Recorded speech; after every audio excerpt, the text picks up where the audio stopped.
काही लोकांना थोडंसं केल्यावर असं वाटतं की आपल्यावर देव कृपा करीन आणि आपल्या शरीराची माती होणार नाही. मी सोहळ्यात जात असतो, 27 वर्ष झालं जात असतो. ज्ञानोबरायच्या सोहळ्यात पायी पायी जात असतो. तितकेच 22 दिवस पायी चलतो. पुन्हा नाही देव चलू देत पायी पायी. कधी कधी गाडीतच भाकर खाल्ला होतो. तितके चलत असतो. तर एक जणानं पंगत केली 6 पायल्या गव्हाची. त्याच्यातले 2 पायल्या गहू भरडिले, दाड्या तुपाचा शिरा केला. म्हणला आपली कस काय जमली? म्हणलं इंद्राच्या वैभवापेक्षा जमली. लागलं की नाही आपल्याला पुण्य? म्हणलं हो. निश्चित तुमच्या अभंगातून आपण वगळल्या जाणार. म्हणलं कसा? आपल्या शरीराची माती नाही होणार. म्हणलं वा खरंय.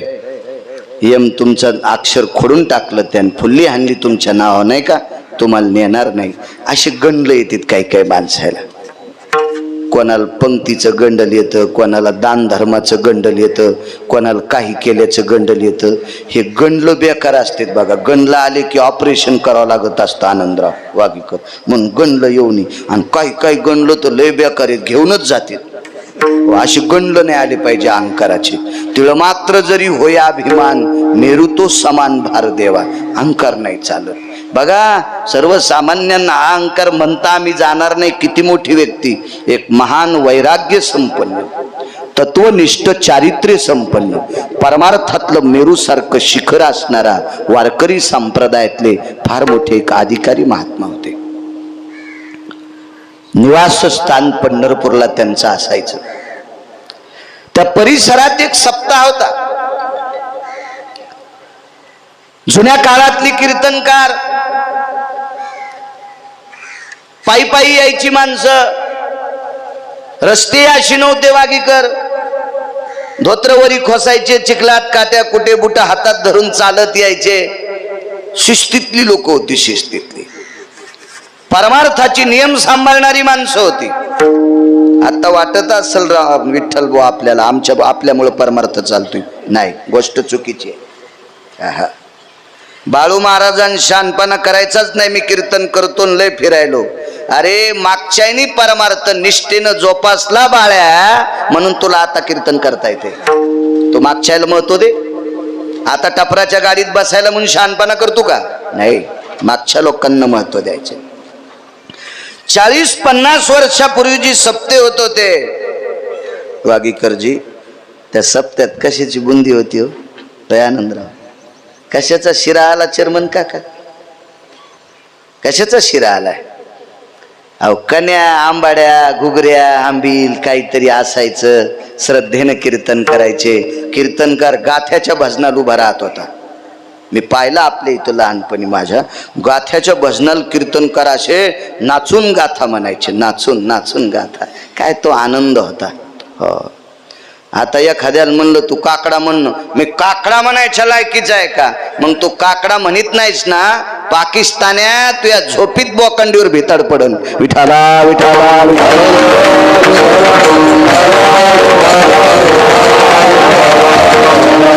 काकडा आणि हरिपाठ वारकरी संप्रदायातली संध्यावर नेकर. ज्याला काकडा आणि हरिपाठ आवडत नाही का, तो भजण्याच नाही. आहा, त्यानं भजण्याचं सोंग घेऊन आपल्यात आलाय असं समजायचं. काकडा आणि हरिपाठ वारकरी संप्रदायातली संध्या आहे. आणि कर्मकांड करणाऱ्या ब्राह्मणाची संध्या 24 नावाची. केशवाय नमा, माधवाय नमा, अच्युताय नमा, संकर्षणाय नमा, मी ही 24 नावाची संध्या. मी 19 वर्षापूर्वी ही पण करीत होतो. 19 वर्षापासून नाही करीत. कालच्या लॉकडाऊन मध्ये योग आलता 2-4 वास्तू करायच्या. रिकामं कशाला बसायचं? हा, रिकामं नाही बसा. आऊत खोड बांधावर पडत त्याला वळिंबा लागतो. उल्लन इड्या ठोकायच्या आणि पुन्हा सुरू चलत ते. तुम्ही सांभाळून बांधाव ठोलं की त्याला वळिंबा लागतो. ते मग चुलांगणात घालायच्याच कामी ते आऊत खोड. हो, त्याच्यामुळं रिकामं नाही बसलं पाहिजे माणसाला. असा सप्ताह चालू. एक मोठा सप्ताह 50 वर्षापूर्वीची गोष्ट आहे. काय परिस्थिती असेल 50 वर्षापूर्वी? त्या सप्ताहामध्ये रोज एक मिष्टान्न असायचं. बलाढ्य माणसं एकत्रित आले त्या काळातले. 5-4 गावची लोक एकत्रित आली, श्रीमंत माणसं एकत्रित आली आणि त्या श्रीमंत माणसांनी मिळून एक पंढरपुराच्या अंतरावर एक सुंदरसा सप्ताह केला. त्या सप्त्यातला 3रा दिवस आहे कीर्तनाचा. वैकुंठवासी नामनिष्ठ धर्मभास्कर वक्ते बाबा सांगायचे.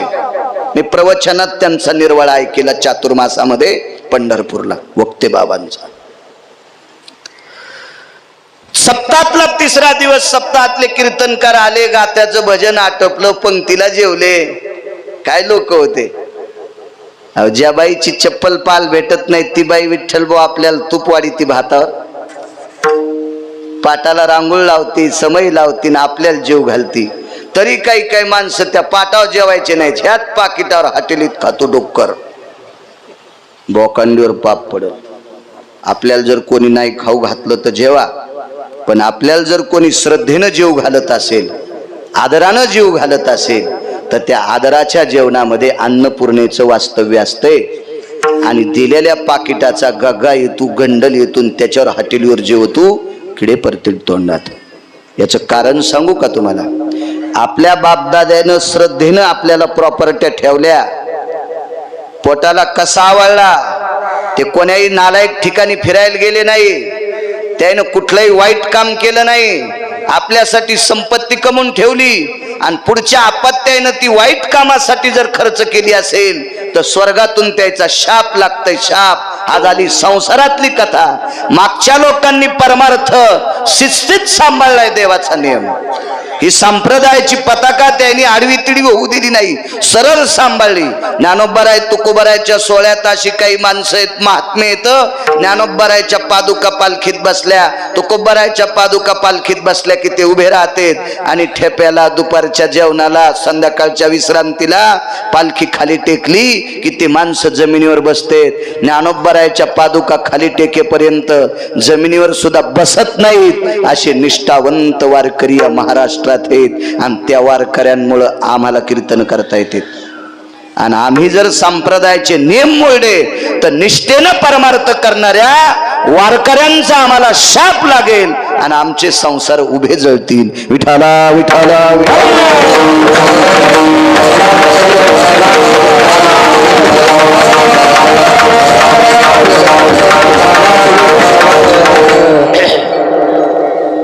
बसली पंक्तीला जेवायला, आटपली पंगत, विश्रांती केली.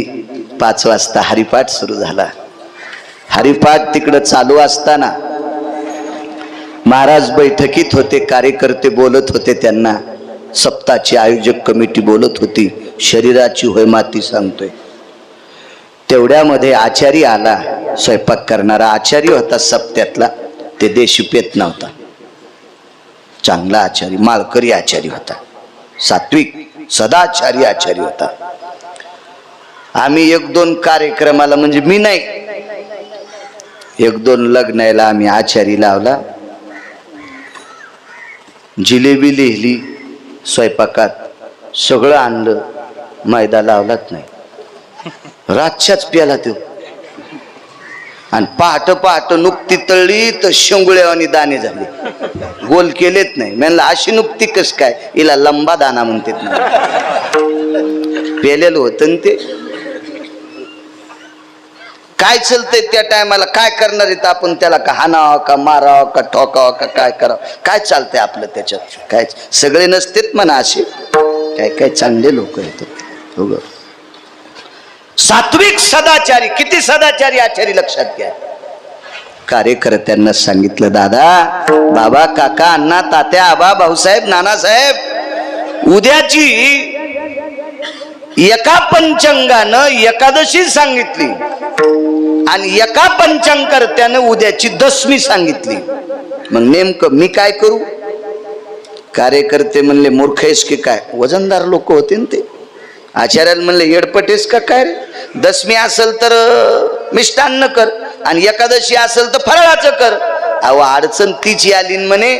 स्मार्त एकादशी, भागवत एकादशी अशा 2 आल्या की दुसरी धरत असते, पहिलीला 10वी धरत असते. पण तशी एकादश नाही ना. दोन पंचांगाचा निर्णय झालाय, एकानं आजची एकादशी टाकली आणि एकानं उद्याची टाकली. मग आपण दशमी कोण दिवशी धरायची आणि एकादश कोण दिवशी धरायची? आणि माळकरी आचार्य होता, ते म्हणे माझं काय चालतंय बाबा. मग कार्यकर्ते म्हणले आज कीर्तनकार बाबा आलेत, त्याला विचारा. तर ते कीर्तनकार अधिकारी होते, सात्विक होते, सदाचारी होते. उगच काय काय माणसं तिळभर केलं की इळभर सांगत आहेत, ते तसे नव्हते. त्या कीर्तनकारांनी निमूटपणे सांगितलं, बाबा मागची एकादशीची द्वादश सुटली तेव्हापासून माझ्या अंतकरणात ब्रह्माचं वारं फिरत आहे, आपण पण एकादशी कोण दिवशी धरावं. निमूटपणे ते म्हणले मला काय माहित नाही, असं सरळ सरळ सांगितलं ना. डॉक्टरनं आपल्याला सांगावं ह्या पेशंटचं मला निदान झालं नाही, पेशंट पुढे घेऊन जा. ते मरायच्या टायमाला म्हणतो आता परभणीला न्या, तो रक्त तिथंच घोळलं त्यानं कन्या दळल्यावानी. आणि मग म्हणतो परभणीला न्या. आधी काऊन नाही सांगितलं तो? तसे नव्हते महाराज. ते म्हणले मला कळत नाही आनंद, लक्षात नाही, काय करावं काय करावं. मग कार्यकर्ते म्हणले उगच बोललो तर आपण आचार्याला, त्याचा काय दोष आहे बिचाऱ्याचा. पण आचार्य हुशार होता. आचार्यांनी सांगितलं या एकादशीचा वाद मिटवणारी व्यक्ती पंढरपुरात आहे, त्या व्यक्तीचं नाव आहे सद्गुरु चातुर्मासी महाराज. आणि ते एकादशीचा वाद मिटवलं. जवळ होतं पंढरपूर, विठ्ठल बुवा बबन जवळ होतं पंढरपूर. आणि 5-4 लोक पंढरपूरला चातुर्मासी महाराजांच्या आश्रमावर पोचली. शरीराची होय माती सांगतोय. आश्रमावर पोचल्याच्या नंतर पाहतात तर महाराज आश्रमात नाही, त्यांचा सेवक होता एक आपला. सेवक काही चांगले होते. हल्ली महाराजाचे सेवक काजू आणल्यावर त्याच्यात पाटातले चट काजू खातेत, गाडी पंक्चर झाल्या मागच्या सीटावर झोपतेत, असे शिष्य. तो सात्विक सदाचारी शिष्य होता. तशा तत्वनिष्ठ महाराजांकडनं आपल्याला काय भेटतंय त्या अनुषंगाने आश्रम झाडण्यासाठी त्यांच्याकडे होता. मोठी माणसं चेहऱ्यावरून कळत असते, खाती के गाल नाती के बाल, लगेच कळत असतं चेहरा पाहिल्या पाहिल्या ही बरी बुरी माणसं आहेत. ते मागचं पडदा जर वरी केला तर आपल्याला हवा येईन. जरशी स्पीकरवाले एखाद्याला करा, एखाद्याला लक्ष्मीचा केला तुम्ही, आम्ही काय केलं तुमचं इकडं करा, विठाला विठाला.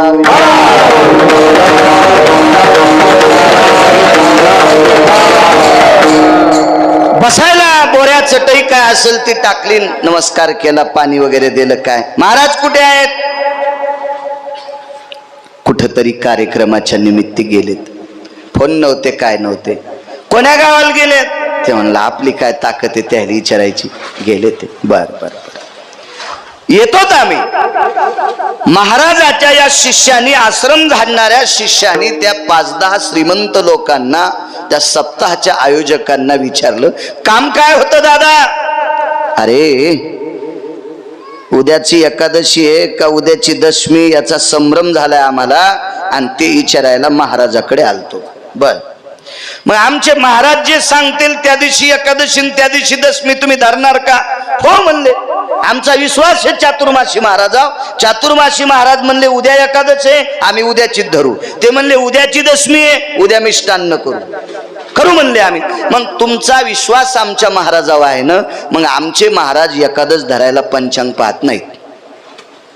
आमचे महाराज एकादश धरायला काल निर्णय पाहत नाहीत, कोणतं कॅलेंडर पाहत नाहीत. मग त्यांना कशी कळती एकादशी? आमचे महाराज ज्या दिवशी कुत्र भाकर खात नाही त्या दिवशी एकादश धरते. टोप्या काढू काढूच घाम पुसलं ते. म्हणजे कुत्र्याला एकादश कशी कळती ते आम्हाला काय माहित नाही म्हणले. पण आमच्या महाराजांनी पाळलेलं कुत्र एकादशीच्या दिवशी मिष्टान्न खात नाही, आणि ते ज्या दिवशी भाकरी खात नाही त्या दिवशी ते समजिते एकादशी आहे. कसं कळतंय? महाराजाचा नियम होता चातुर्मासी महाराजांचा. ते 3:30ला उठायचे. वक्ते बाबा सांगायचे, मी तर पाहिलेच नाही, मी मोठ्या माणसांचं मानतोय, बारकाल्यांचं मानित नाही असा विषय नाही, पण शंका येते म्हणून मानित नाही. त्यानं सांगितलेलं जर एखादा म्हणला कशात येतं, मग धोतर पिवळं होईन मग सोपा पिवळा होईल, त्याच्यामुळे कशाला अडचणीत हात घालायचं हिचू निघत असते. म्हणून विद्वान माणसाचं सांगायचं, अधिकारी व्यक्तीचं सांगायचं, तो पुरावा मानला जातो. साक्षी ही गाफील माणसाची मानल्या जात नसते. मग आमचे महाराज सकाळी 3:30ला उठतात. खांद्यावर धोत्र टाकतात आणि जाता जाता टोपल्यातली एक भाकरी कुत्र्याच्या पुढे टाकतात. आंघोळ करून वापस आल्यावर देवच्या दर्शनाला जायच्या अगोदर कुत्र्याकडे पाहतात. मग कुत्र्यानं भाकर खाल्लेली असती, पण ज्या दिवशी एकादशी आहे त्या दिवशी कुत्र भाकरीला तोंड सुद्धा लावित नाही. टाकलेली भाकर उलटी असेल तर उलटी, सोयीशी असेल तर सोयीशी, ती हालत सुद्धा भाकर नाही. कुत्र पाय सुद्धा लावित नाही. त्या दिवशी आमचे महाराज एकादश धरतात. ते म्हणले मग सोपं काम आहे, कुत्र इथे का संग नेलंय? म्हणले कुत्र घरीचे, घरीचे कुत्र आश्रमाताचे माग. बर, तुमच्यातले 2 जण इथं थांबा म्हणले. मग हे कधी कळली एकादशी? ब्राह्मी मुहूर्तावर कळत असते. आपले उपवास सकाळी ब्राह्मी मुहूर्तावर सुरू होत असतात आणि यवन समाजाचे उपवास रात्री सुरू होत असतात. मुस्लिम समाजाचे उपवास रात्री सुरू होत असतात. अजून इतक्या सप्ते झाले तरी काही गैले गुंगे म्हणते सोमवार 12:30 सुरू झाला. तुझ्या बापाची जी आगिरी आहे का सोंबळ्या? हा पंचांका तुझ्या तोंडातून पडलं का? काही सांगत. दुःख कसं वाटतं माहितीये का? मोटरसायकलवाला चुकला 2 मरतील, जीपवाला चुकला 10 मरतील, एसटीचा ड्रायव्हर चुकला 55 मरतील, रेल्वेचा चुकला 1000 मरतील, वक्ता चुकला कोटी मरत असते. बारगळल्यासारखं वक्त्यान बोंबललं नाही पाहिजे. त्यान शास्त्र पुराण पाहून बोलायचं. कीर्तनकारानं तर पाहुनी ग्रंथ करावे कीर्तन, पुरावा आहे त्याचा.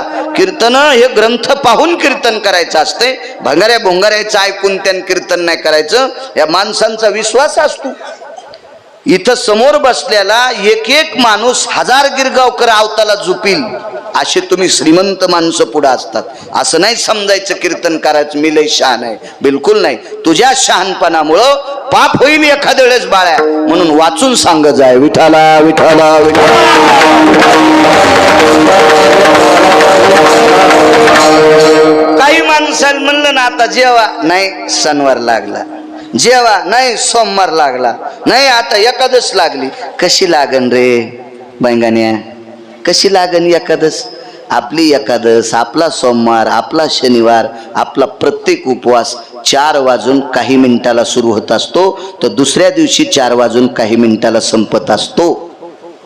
एकादशी जर 12:30ला लागली असेल तर एकादशीच्या दिवशी 1:30 वाजता कांदेन भाकरी खायला काय हरकत आहे? कसं खाता येईल? 1:30 वाजता नसती द्वादश, द्वादश सकाळी असती ब्राह्मी मुहूर्ताच्या नंतर. असा नियम आहे. ते कुत्र सुद्धा तसंच होतं. बरोबर सकाळी त्याला भाकरी टाकल्या, त्यानं खाल्ल्या भाकरी.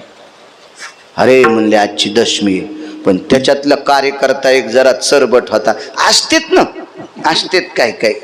चहापेक्षा कॅटलीच गरम असती काय कायची. नुसत्या ठोकर बातान कमरात लाता. गप्पाडेच असतात काही काही. गप्पाडेच कुठं बी बघा असे नुसते बज बज बज बज करणार.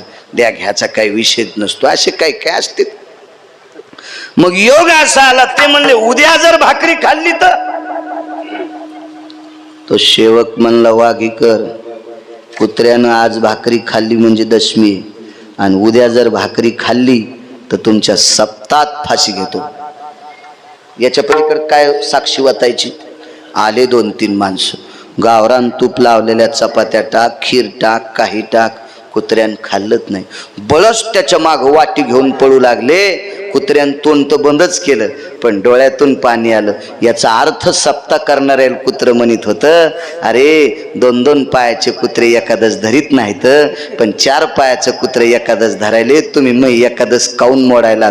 असा रडण्याचा अर्थ कुत्र बोलत होतो सप्ता करणाऱ्या. काय कुत्र अधिकारी असेल? कोणाचं कुत्र होतं ते? सद्गुरु चातुर्मासी महाराजांचं कुत्र. जे कुत्र एकादशीच्या दिवशी अन्न खात नव्हतं, कुत्र जर एवढा अधिकारी असेल तर या कुत्र्यावर संस्कार करणारे चातुर्मासी महाराज किती अधिकारी असतात कल्पना करा. अहो माणसावर संस्कार करणं अवघड आहे, तर पशु काय पाप पुण्य जाणीती, उत्तम मध्यम भोग भोगीती. अधिकार काय त्या साधूचा? अहो सैराट धावणारी जनावर, कुठेही लोळणारी जनावर, कुठलंही खरकट खाणारा कुत्र, कुठलंही हाड तोंडात धरणारं कुत्र, पण एकादशीच्या दिवशी भाकरी खात नव्हतं. या कुत्र्यावर ज्या साधूचे संस्कार झाले ते चातुर्मासी महाराज किती अधिकारी असतात. आणि चातुर्मासी महाराजांचा एक दुसरा प्रसंग होता, सांगतो मध्ये. यांचा शेवटचा निर्णय काळ कसा होता बघा. रात्रीच्या समयाला 2, 2:30, 3 वाजलेले आहेत. रात्रीचा उत्तरार्ध सुरू व्हायलाय, ब्राह्मी मुहूर्त लागायला काही थोडा वेळ, चौथा प्रहर लागायला, आणि अशा वेळेला महाराजांचं देहावसान होणार, इहलोकातली यात्रा संपणार आणि तहान लागली. हळूच आवाज दिला, अरे पाणी देता का रे, अरे पाणी देता का रे. पण त्यांचा आवाज जवळच्या कोणालाच गेला नाही. आवाज मात्र विटेवरच्या मालकाला गेला. पुजारी 10:30 वाजता पूजा करून मंदिर बंद करून घरी गेलता. रात्रीच्या 2:30 पावणे 3 वाजता विटेवरचा मालक विटेवरनं खाली उतरला. देवाच्या समोर एक फुलपात्र आणि 4-5 मंजुळा ठेवत असतात फुलपात्रात, आणि एका तांब्यात पाणी ठेवत असतात. संध्याकाळी शेजारती झाल्याच्या नंतर तर विटेवरच्या मालकानं त्या तांब्यातलं पाणी फुलपात्रात ओतलं.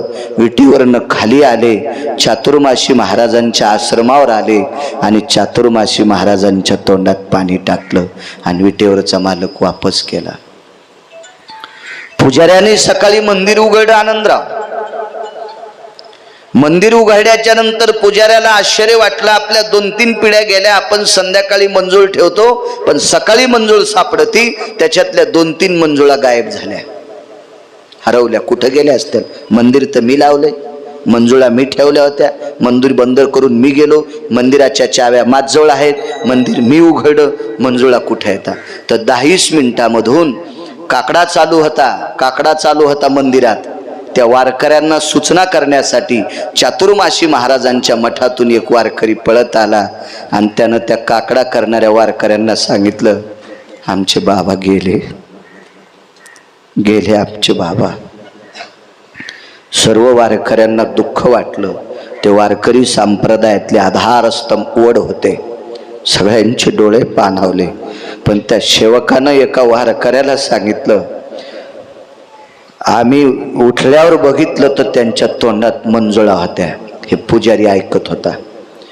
त्या पुजाऱ्याच्या अंतकरणाचा बाण फुटला आणि त्यानं सांगितलं, गेल्या 3 पिढ्यापासून आपण पांडुरंगाची पूजा आम्ही करतो, पण फुलपात्रात ठेवलेल्या मंजुळा जशाल तशा असतात, याच्यातल्या 2 मंजुळा गायब आहेत. याचा अर्थ पुजाऱ्यानं छाती ठोकून सांगितलं, चातुर्मासी महाराजांना पाणी पांडुरंगाने पाजलं. किती मोठा महात्मा असेल ज्याला विटेवरचा मालक पाणी पाजतोय. ज्या महात्म्याने संस्कार केलेलं कुत्र एकादशी धरतय, अधिकार किती मोठा असेल. दृष्टांत संपला. या टोकाला गेलेला महात्मा देहावसान झालं. 5-10 क्विंटल सरपणामध्ये त्या महात्म्याचं पार्थिव जाळावं लागलं. तेवढ्या मोठ्या महात्म्याच्या शरीराची राख होती. शरीराची होय माती,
सांगा, आपण या लोकांच्या कोण्या पासांगाला बसू शकतो का?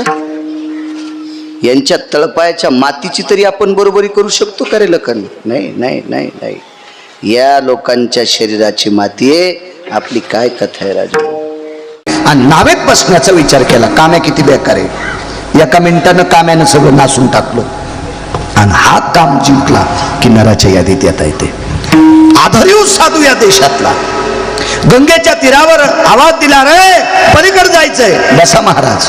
महाराज नावेत बसल्याच्या नंतर लक्षात आलं नाव हाकणारी पुरुष नाही स्त्री आहे. मग महाराज म्हणले आपण बसायला नव्हतं पाहिजेकडे. आता करता काय? बघता बघता 5-50 फूट नाव नदीत गेली. दोर सुटला गेला आणि नदीच्या मध्यपात्रात नाव आल्याच्या नंतर ती आद्रिका नावाची देवांगना आहे. ती काही सामान्य स्त्री होती का? पाहती का वाड्याकडून चलती भिताडाकडे. ती आद्रिका नावाची देवांगना आहे. आद्रिका नावाची देवांगना. आणि तिला ते सौंदर्य तनुगंध हा सगळा पाहिल्याच्या नंतर बाबा त्या साधूच्या अंतकरणात काम उत्पन्न झाला आणि पारणीर स्पर्श स्थित स्पर्शा पारणीर स्पर्शा. हाताला स्पर्श केला, हात झटकला. महाराज त्यानं सांगितलं काम आतापर्यंत बांधून ठेवला होता, फक्त फुकून द्यायचा राहिला होता. बांधून फुलता फुकून द्यायचा राहिला होता. पण फुकून न दिल्यामुळं त्या गाठोड्याचं बिरडं सुटलं आणि तू आवडली. आता तुझ्यासोबत लग्न करायचं. मग तिथं काय कमी आहे महाराज? हे आपल्या लग्नात मंगलाष्टक म्हणणारे कमी नाही तर साधूला कमी असतील का? आपल्याकडे किती मंगलाष्टक. ताई ग बाई ग अंशराम तात्याचा भग्या सकाराम तात्याची संगी. काय मला वाटतंय इतका पांचटपणा. बाबा पांचटपणा सुद्धा ह्या पांचटपणाला लाजत असेल. मला कधी कधी लग्नाला जायला योग येत नाही.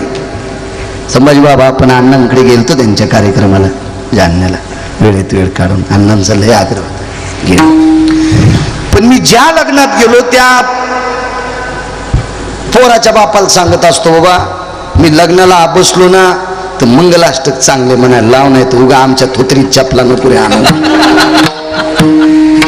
मंगलाष्टक चांगलं नाही. नाही आमची इथं लय म्हणणार आहेत. म्हणलं तुझ्या इथं लय म्हणणार आहेत बापा. 7-8 भीमसेन जोशी तुझ्याच गावात जन्माला आले. ते ओरिजिनल भीमसेन जोशी बिचारे ते स्वर्गीय झाले. ते स्वर्गीय झाले पण हे तुझ्या गावातले टोपण पुन्हा जन्माला आले इशी. पण त्याला मनशास्त्रातले म्हणे जाणं ताईगण बाईगण हाताचा पाळणा केला डोळ्याचा आयना केला. हे कशाला सोंग इतका रडायला? लोकांना नुकती खाऊ दे ना, कोणी मेलं की हो ना. पोरगी जाताना रडणं आणि तू मंगलाष्टक म्हणताना रडायला पांचटा. मंगल कार्य ना सुरस नाही चौघडा वाजायला काऊन इवळायला तू. मंगलाष्टक असतील कधी. तदेव लग्न सुदिनं तदेव ताराबलं चंद्रबलं तदेव विद्याबलं दैवबलं तदेव लाभस्तेषां जयस्तेषां कृतस्तेषां पराजय. काय मंगलाष्टक महाराज. आपलं शोधी जाणं आपलं. घरच्याचं इटन शेजाऱ्याचा बांग नीट.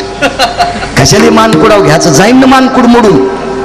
आपण किती पवित्र राज्यातली माणसं आहेत. ज्ञानोबरा तुकोबरायच्या राज्यातली माणसं आहेत. हे भंगार डोक्यावर घेत जाऊ नका. टाळू फुटून जाईल, एखादीची फुटून जाईल टाळू. लग्न लागलं. लग्न लागल्याच्या नंतर काम आवरत नव्हता. पत्नीशी संग करायचं ठरलं अतकरे गुरुजी. पण बाई बाई होती.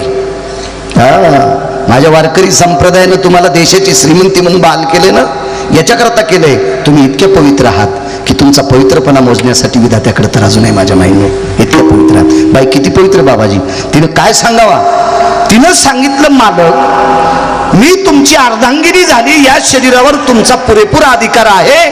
पण सूर्याचे किरण जोपर्यंत दिसतात तोपर्यंत पत्नीशी संग करता येत नाही. रात्रीची अवसरी व्यापारी जे निशाचरी काही काही व्यवहार पशुपक्ष्यांचे रात्री असतात. आपले अर्थ दळणवळण व्यवहार दिवसा असतात. कामासक्त व्यवहार निशाचरी रात्री असतात. धर्मदंड. काय बाई हुशार असेल. तर त्यानं सांगितलं ही अडचण करतो प्रकाश. लगेच चुटकी वाजल्याबरोबर सूर्याला सांगितलं ए जाय निघून. आणि 2:15 वाजता दिवस माळाला. बाबा काय साधू ताकद. 2:15 वाजता दिवस माळाला. बाईने सांगितलं मालक रात्र झाली पण गंगेचं पात्र तर्पण करण्यासाठी आहे, गंगेचं पात्र स्नान करण्यासाठी आहे, गंगेचं पात्र अध्ययन करण्यासाठी आहे, गंगेचं पात्र वेदाध्ययन करण्यासाठी आहे, गंगेचं पात्र पुराण पठन करण्यासाठी आहे, गंगेचं पात्र शास्त्र पठन करण्यासाठी आहे, गंगेचं पात्र ज्ञानेश्वरी गाथा वाचण्यासाठी आहे, गंगेचं पात्र कर्मकांडातल्या लोकांना संध्या करण्यासाठी आहे, संसार करण्यासाठी. वारच संभाजी बाबा मुठीत दाबलं. कर कर कर कर वारं दाबलं. त्याला कळ लागली. वाऱ्यानं सांगितलं काय करू. नाव उचल. तारामंडळात नाव नेली. तारामंडळात नाव नेली. काय साधू ताकद हो. तारामंडळात नाव दिली. आता संसार करायचा. तिनं सांगितलं आपल्या प्रापंचिक जीवनात पदार्पण केल्याबरोबर आपल्याकडे देवकार्य शिष्टाचार कुलाचार देवधर्म करण्याची पद्धत आहे. डोळे झाकल्याबरोबर 5 मिनिटं विनंती केली की 33 कोटी देवता हजर झाल्या पर सगळ्याच्या पाया. काय साधू गुरुजी काय साधू. दृष्टांत संपला. दुपारची रात्र केली. गंगेतली नाव आकाशात नेली. 33 कोटी देवता एका सेकंदात बलिल्या. पण त्या साधूला काम नाही जिंकता आला. काम नाही जिंकत आला. इतका काम आहे हरामखोर. विठाला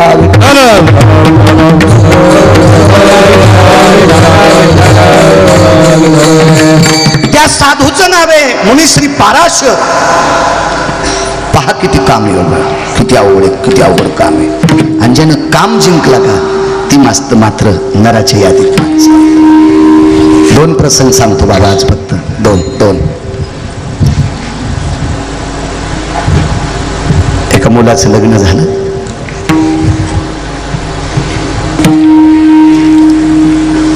सुंदर पत्नी मिळाली. रूपानं सुंदर म्हणत नसते बरं का. पुराणाची व्याख्या आहे पत्नी ही रूपानं सुंदर नसती, गुणानं सुंदर असावा. गुणानं सुंदर असावा. गुणानं, रूपानं नाही. आपली संस्कृती कर्तव्याला मानणारी आहे, देखाव्याला नाही. बायको सुंदर किती दिसती त्याच्यापेक्षा नवऱ्याला किती जीव लावती याला मानतात. कारण कर्तव्याला मानणारी बाई सुंदर किती दिसती त्याच्यापेक्षा सासऱ्याच्या पुढून जाताना किती लवून चोपून चालती याची तिला मार्क असतात. बाई सुंदर किती दिसती त्याच्यापेक्षा नवऱ्याला दुसऱ्या देखता किती वचकटवाणी बोलती. आपल्या घरातली साखर संपली तर म्हणावं अहो ऐकलत का 2 दिवसापासून साखर नाहीये, चहाची पावडर सुद्धा नाही. परवाला पाहुणे आले तर वरण घालण्यासाठी डाळ सुद्धा नव्हती. बरं हरभऱ्याची डाळ तर 15 दिवस झालं नाही आपल्याकडे. मागच्या सणाला डब्यातली पूर्ण डाळ संपली. आता उद्या 4 दिवसावर सण आहे, आपल्याला पुरणपोळी करावं लागेल. हरभऱ्याची डाळ सुद्धा संपली. बरं का तुम्ही बाजाराला गेल्यावर लक्षात ठेवा हे पवित्र स्त्रीचं बोलणे. यानं पिशवी हातात घेतली आणि पिशवी घेऊन पुढे निघाल्यावर ही वाट्यावर आली. ऐकलं का तुरीच्या डाळ्याच्या डब्याला इस्तू लागलाय, साखऱ्या चट जळालाय, हरभऱ्याची डाळ टिकला लावाय पुरती नाही, चालला हात हालीत. वा वा वा. अशी बायको ज्याला भेटली त्याचं नशीब तुर्कस्तानच्या पलीकडे झोपलं. तुर्कस्तानच्या पलीकडे झोपलं. तुर्कस्तान.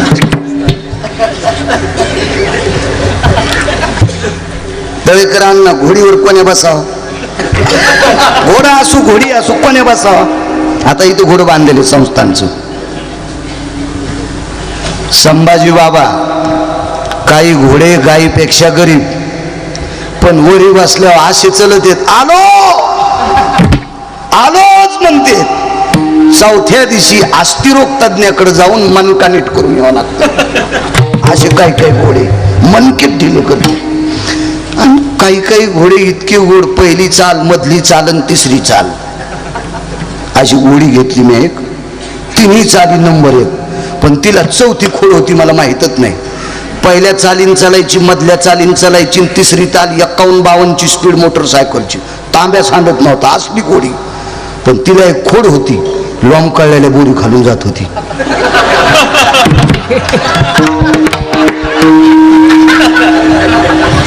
सारे बाळूचं सगळं नाकाड फाकाड चट्टास वर बडून जाणार होत. मी उडी टाकली म्हणून जमलं नाही तर बाळ्या तव्हा डोळेकडे फुटत होते. वैकुंठवासी बापूसाहेब मालक म्हणायचे, अशा घोडीवर बसण्यापेक्षा पाय पाय गेलेलं बरं.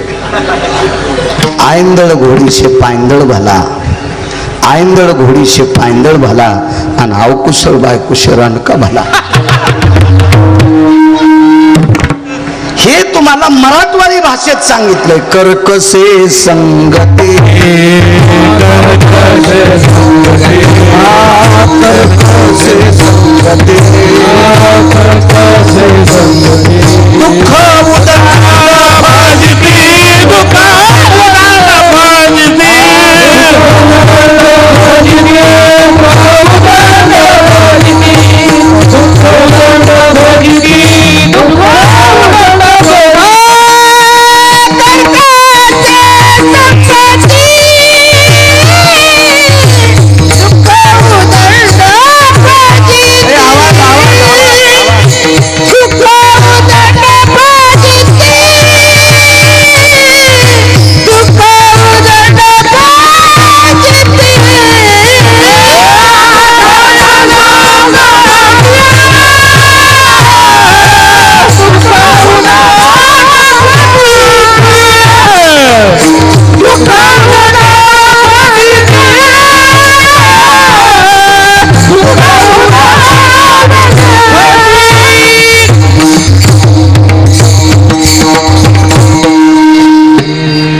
करकसे संगती दुःख दंड प्रजिती. सात्विक बायको भेटली बाबा त्या नवरदेवाला.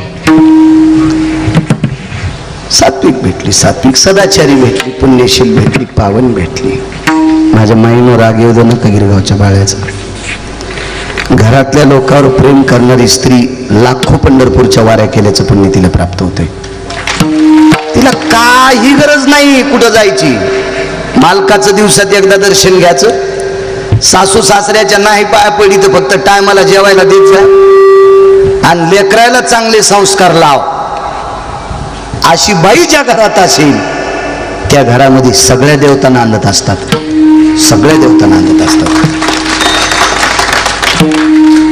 तुळशीला 111 प्रदक्षिणा पपेश बापाला म्हणली, तुम्हीच पिठलं करा मला चपाती वाढा. अरे बाप रे, काय काम झालं होतं.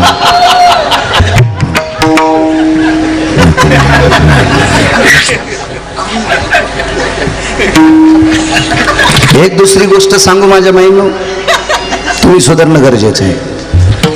जी बाई दिवसात नवऱ्याच्या एकदा पाया पडती तिनं भारतातल्या कोण्याच महाराजाच्या पाया पडायचं नाही. बाबा मी माईकवर बोलतो, तुम्ही सगळी माणसं माझ्यावर प्रेम करत असाल म्हणून विश्वास ठेवताल अण्णा, पण एक तरी माणूस मला कॉलर धरून विचारीन, बाळा तू कशाच्या आधारावर बोलायला, हवा निघून जाईन. मी वाचिल्याशिवाय नाही सांगणार. नवऱ्याच्या पाया पडणाऱ्या बाईच्या पंढरपुरातला मालक 9 बाऱ्या पाया पडला. तिचं नाव होतं लोपामुद्रा. लोपामुद्रा 3.5 घंटे सूर्य मुठीत दाबून तुला. मालकाला झोप लागली होती बाबा, तर मालक झोपीतून उठेपर्यंत काय सूर्याची मायवेली जायला जाऊच दिलं नाही. फक्त ताकद होती नवऱ्याचं दर्शन घेण्याची. महाराजाला काजू टाकून दूध देती आणि पपेच्या बापाला चहा काळा देईन. इतका काळ कसा माय या कराला असं नाही माहित नाही. काय बाई भेटली त्या नवरदेवाला, इतका सात्विक नवरदेव, इतकी सात्विक नवरी. काम जिंकला सांगतोय, काम जिंकल्याच्या नंतर अधिकार किती प्राप्त होतोय. नराच्या यादीत येतो माणूस. 2 पुरावे सांगणार तुमच्याकडे, फक्त 1 मिनिट त्रास देणार नाही तुम्हाला. परंपरा आहे इथं, कार्यक्रमाची सारखी रेलचेल आहे इथं. नाही आगाऊपणा. माणसानं काय करावं माहितीये का, मधल्या रानात काजू बदाम लावले पाहिजे. मधात बादड पडू द्याला आणि बांधाला यांना द्यालाय. हो, बांधाला आऊत गेल्या उभाट्या आऊत आणलं, हे जाणवलं बेटीत अडकून मुळलं, ह्या तिरपट आऊत झालं, तोंडात रुमन गेलं. 3 एकर रान विकलं तरी थोत्तर नीट नाही झालं. कशाला बांध करायचा, मधात काजू लाव ना, बदाम लाव, पिस्ता लाव, अंजीर लाव, मधात लाव ना, बांधाला येणार येतो. हो, आतमध्ये सांग ना 11च्या आधी काय सांगायचं होतं. 11 वाजल्यावर दळायला हे ते बांध करून उठाला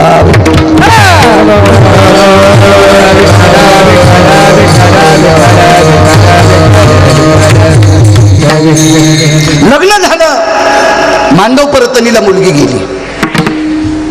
काय आता ते लग्न झाल्याच्या नंतर नवरदेवाच्या चित्तात महिना 2 महिने नवरी असतीच. त्यातली त्यात ती माहेराला गेल्यावर कपाटात दिसती, तिकून आलेल्या जितक्या सप्रेम भेटी त्या सगळ्या सप्रेम भेटीत दिसती. जगात दिसती, गिलासात दिसती, बशीत दिसती, वाटीत दिसती, तांब्यात दिसती.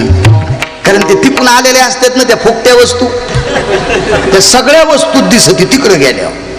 आणि ते काय लग्नाचा कारभार 2-4 वर्षाची हिसाबात असतो बाबा, लय अवघड कारभार आहे. लग्न 1-1.5 वर्ष काय जीव लावतात बाबा. हो, मग लग्न झालेले नाही घेतल्या लय तुमची खसखस पिकली. तुम्ही लय मारुती राहायचे चुलते आहेत का? तुमच्या तोंडावर किती वरखांडे आहेत ते तोंड पाहिल्या पाहिल्या कळत आहे. दुसऱ्या फुकल्या लय हसू येतं तुम्हाला. हे तुम्हाला रागी मुंबई अवघे आलो पण तुमचं दळायलो हे ध्यानात ठेवा.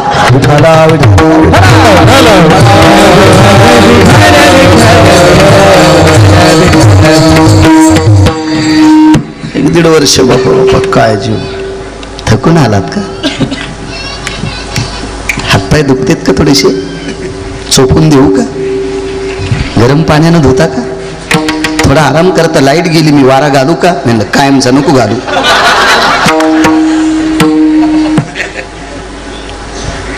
थोडं दूध, चहा, ऍसिडिटी झाला असेल तर काळा चहा.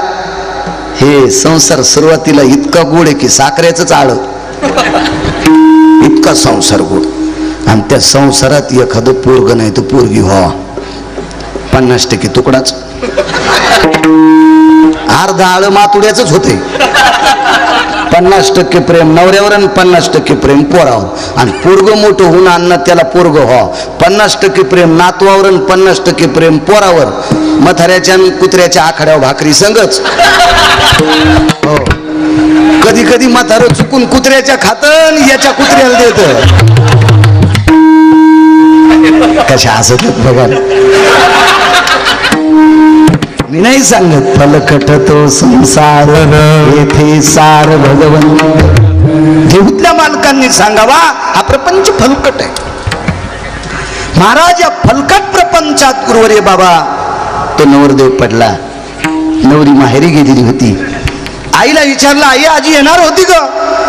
नाही आली रे बाळा, उद्या येईल, परवा येईल. काय ताने. दिवस माळेपर्यंत 7, 7:30, 8 वाजेपर्यंत नवरदेव घरात थांबला. आणि आईचा आणि बाबाचा डोळा चुकून नवरदेव बाहेर पडला. तर असा बाहेर पडला की चलत चलत सासरवाडीच गाठली. काम नाही अंगिया, कामावर ज्यानं जय प्राप्त केला तो नराच्या यादीत. जाता जाता एक नदी आडवी लागली. नदी तुडुंब भरलेली आहे. नवरदेवाला पोहता येत होतं का नव्हतं मला काही माहित नाही. पण इतकं पत्नीवर प्रेम, इतकं बायकोवर प्रेम, इतकं बायकोवर प्रेम. नुकतंच लग्न झालं 10-12 दिवसापूर्वी.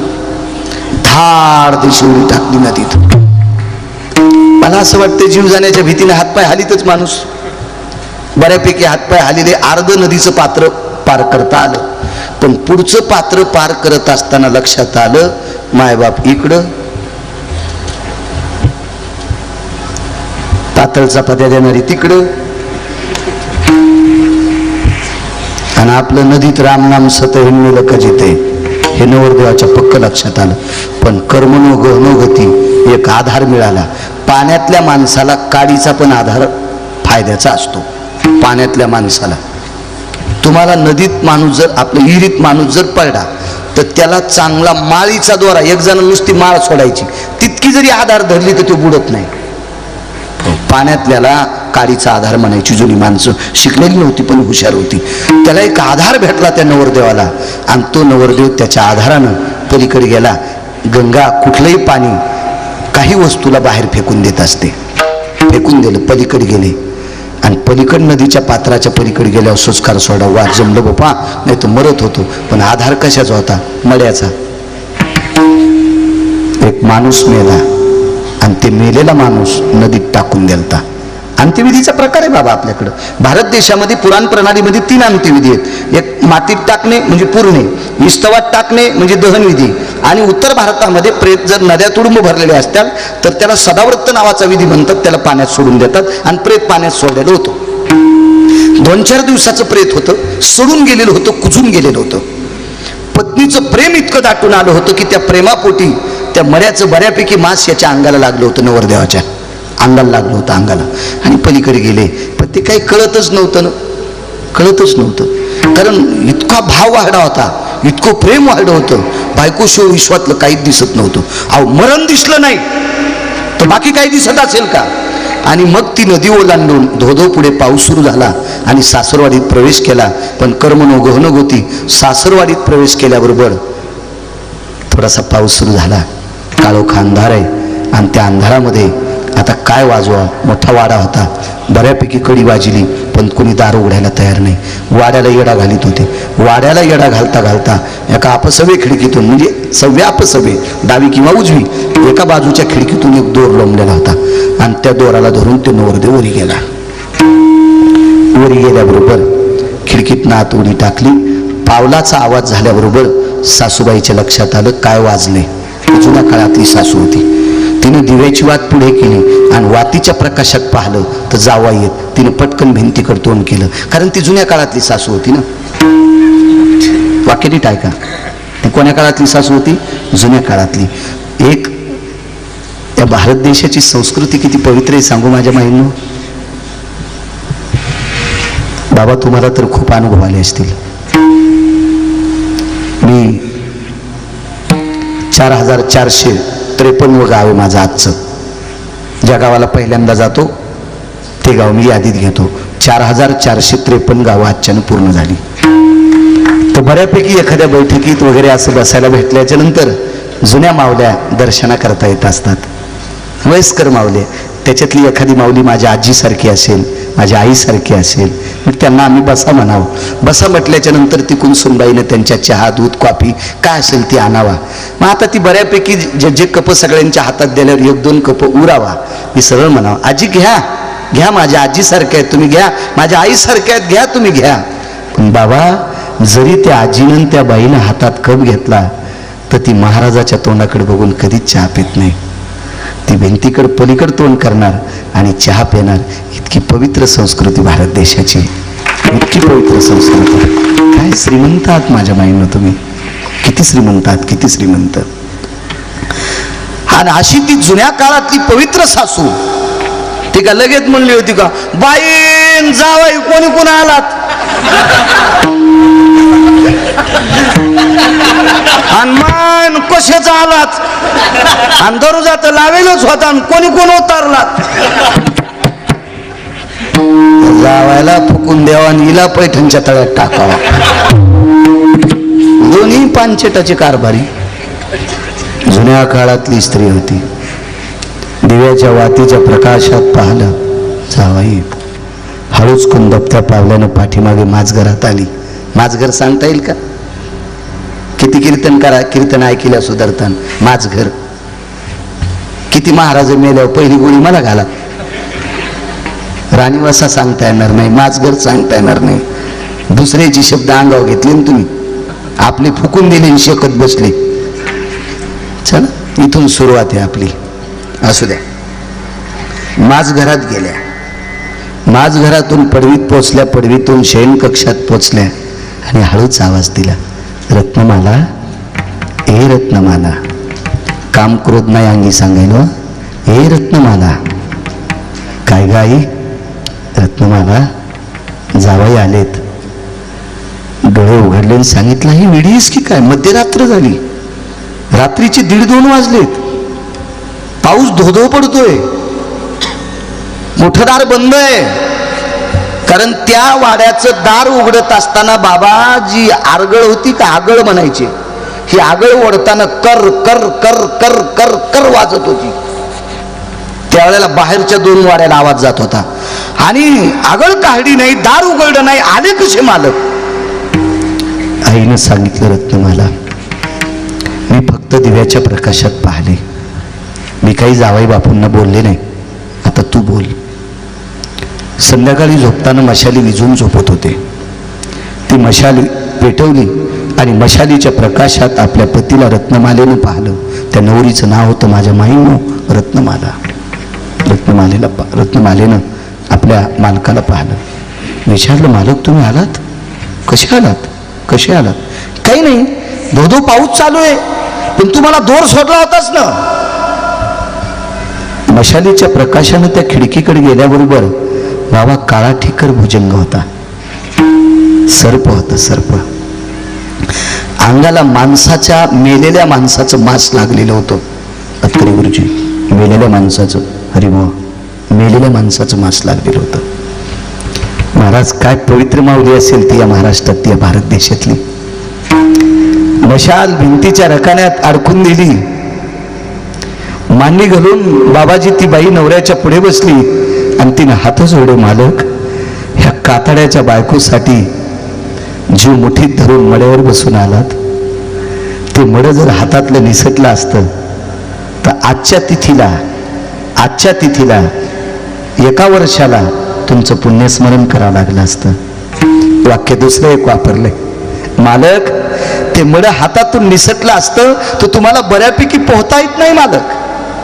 ते मड जर हातातलं निसटलं असतं तर उद्या सकाळचा सूर्य पाहत असताना माझे 14 मान संपले असते. 14 मान. माझ्या माईनो, मी नवऱ्याविषयी इतका आदर तुम्हाला का सांगितला? कारण या भारत देशातल्या स्त्रीच्या कपाळावर कुंकू आहे तोपर्यंत तिला 14 मान असतात. 14 मान असतात. ज्या दिवशी माझ्या पवित्र महाराष्ट्रातल्या माऊलीचे मालक जात असतात ते 14ची 14 मान 3 दिवसात संपत असतात. पहिला मान जातो संभाजी बाबा. मालकाला बाहेर काढल्याबरोबर गावातल्या एका भावकीतली विधवा स्त्री जवळ येते आणि ती विधवा स्त्री त्या जिचे मालक आंघोळी करता बाहेर काढेत तिचं कपाळ तिच्या ती पदरानं पुसून टाकते. एक मान जातो. ज्या वेळेला तिचे मालक मशानभूमीत पेटवायला नेत असतात, पेटवल्याच्या नंतर ही सगळी भावभावकी दारात येते का बाबा, त्यावेळेला गळ्यातलं मंगळसूत्र आणि पायातले जोडवे हे 2 मान भावकीची माणसं दारात यायच्या अगोदर काढून घेतात. रत्नमाला आपल्या पतीला सांगते, मालक, त्या प्रेतानं जर साथ सोडली असती तर उद्या सकाळच्या सूर्योदयाला माझी 14ची 14 मान संपले असते. मालक, एक लक्षात ठेवा, मालक, तिथून कशेबशी तुम्ही इथे आलात, हा काळा ठिक्कर भुजंग आहे. त्या भुजंगाचं विष खिडकीच्या गजांना लागलं होतं बाबा. तर गजाचे तुकडे पडले होते. इतकं भयानक सापाचं विष होतं. या सापानं जर तुम्हाला दंश केला असता तर अर्धावट जळालेल्या लाकडाचा जसा संभाजी बाबा कोळसा होतो का तसा माणसाचा कोळसा होत असतो काही सापाच्या विषयानं. मालक, काय पाहणं असतं मी तुमच्याकडे. मालक, गेल्या 14 दिवसापूर्वी माझं लग्न झालंय, माझ्या पदरात काय पडत होतं? मालक, मोठ्या हौसानं तुमच्या आईबाबानं तुमचं लग्न केलंय, त्यांच्या जीवनात काय पडत होतं? एक बोलू मालक, कातड्याच्या बायकोवर जर तुम्ही जीव मुठीत धरून इथपर्यंत आलात, कातड्याच्या बायकोवर प्रेम करत असताना तुम्ही सापाला धरून वरे आलात, इतकं प्रेम जर तुम्ही पंढरीतल्या मालकावर केलं, इतकं प्रेम जर तुम्ही पंढरीतल्या मालकावर केलं तर चंद्र सूर्य तोपर्यंत तुमचं नाव जिवंत राहील. आणि त्या रात्रीच्या 2:15 वाजता गोपुराचं पाणी खाली पडत होतं पावसातून. बाबाजी ते पाणी उजव्या हातावर घेतलं आणि संकल्प सोडा, रात्रीच्या 2:15 वाजता रत्नमाला नावाच्या स्त्रीला त्या पतीने बहीण मानलं. बहीण. त्या साधूचं नाव आहे तुळशीदास. आज चंद्र सूर्य येतोपर्यंत त्या व्यक्तीने केलेलं काव्य जगातली लोक वाचतात, आपलं सगळं जीवन सुधारतात. चंद्र सूर्य येतोपर्यंत नुसता नर नाही तर नराच्या बाप रे तुळशीदास. पण जय आधी कशावर प्राप्त केला? आधी कामावर जय प्राप्त केला, म्हणून ते या यादीत आले. म्हणून मालक पहिल्या कडव्यात